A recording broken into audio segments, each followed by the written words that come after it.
Vatican news में आप सभी का स्वागत है। आइए जानते हैं संत पापा लियो 14वें का ईश शास्त्रियों के लिए संदेश। यीशु से मुलाकात की खुशी फैलाएं। आदिवासी लोगों के नेटवर्क और भारतीय ईश शास्त्रियों के नेटवर्क को दिए गए संदेश में पोप लियो 14वें ने जयंती वर्ष को अनुग्रह, क्षमा और साझा आशा के समय के रूप में पुनः खोजने के लिए प्रोत्साहित किया है। वेटिकन न्यूज गुरुवार 16 अक्टूबर को प्रकाशित इस संदेश में पोप अपने पूर्व अधिकारी पोप फ्रांसिस की उस इच्छा को याद करते हैं। उन्होंने जयंती समारोहों की योजना बनाते समय कलीसिया को सार्वभौमिकता को उजागर करना चाहा था, जो विभिन्न व्यवसायों, आयु और जीवन की परिस्थितियों में परिवार, बच्चों, किशोर, युवा, वृद्ध, अभिषिक्त पुरोहितों और लोक धर्मी तथा कलीसिया एवं समाज के सेवकों में प्रकट होती है।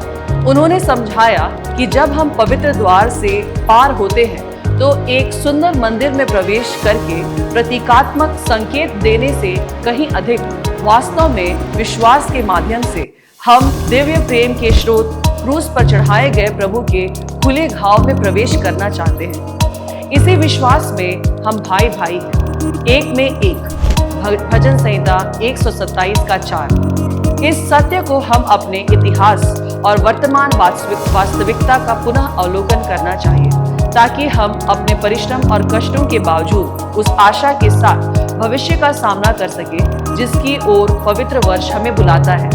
इतिहास के साथ सामंजस्य हो, उन्होंने यह भी स्वीकार किया कि हमारे मूल वासियों द्वारा अनुभव किया गया सुसमाचार प्रचार का लंबा इतिहास प्रकाश और छाया दोनों से भरा है। संत अगस्तीन का हवाला देते हुए उन्होंने इस बात पर जोर दिया कि जब सुसमाचार के संदेशवाहक हमेशा उनके संदेश के अनुरूप नहीं होते, तब भी ईश्वर स्वयं अनुग्रह के कार्य करते हैं। इस प्रकार जयंती वर्ष अपने भाइयों को हृदय से क्षमा करने को कहता है, जैसा कि मत्ती अध्याय 18 के 35 में लिखा है।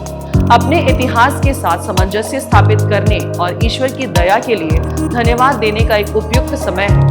पोप लियो 14वें ने इस बात पर जोर दिया कि केवल ईश्वरीय शक्ति के प्रति समर्पित होकर ही लोग वास्तव में ईश्वर की प्रजा बन सकते हैं। समाचार यहीं तक है। आप सभी से दोबारा मुलाकात होगी। हमारे साथ बने रहें। जय यीशु। धन्यवाद।